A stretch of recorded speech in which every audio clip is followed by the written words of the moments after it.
Welcome to day 17 of our Esri Leaflet Advent Calendar tutorial series. Today we'll be diving into the ordering of layers in our map. When having multiple feature layers on your map, each representing different types of data, it's essential to control the order in which these layers are displayed. And today I'll show you just how to do that. In our code, we'll start with the day 1 code. I'll go ahead and add 3 feature layers to my map: elementary school boundaries, elementary school walking zones, and elementary school bus zones. These are all within the area of Arlington County, Virginia. To manage their layering order effectively, I'll create custom map panes for each layer.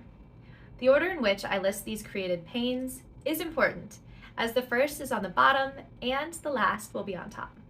Next, I've created a feature layer for each of my pieces of data to exist in, associated with each pane. For the walking and bus layers, I've added custom styling to effectively see the layering on top of the school boundaries. I'll open this up in the browser and see my 3 feature layers all layered on top of each other. For today's challenge, try experimenting with different data sets and customize the layering of your map layers.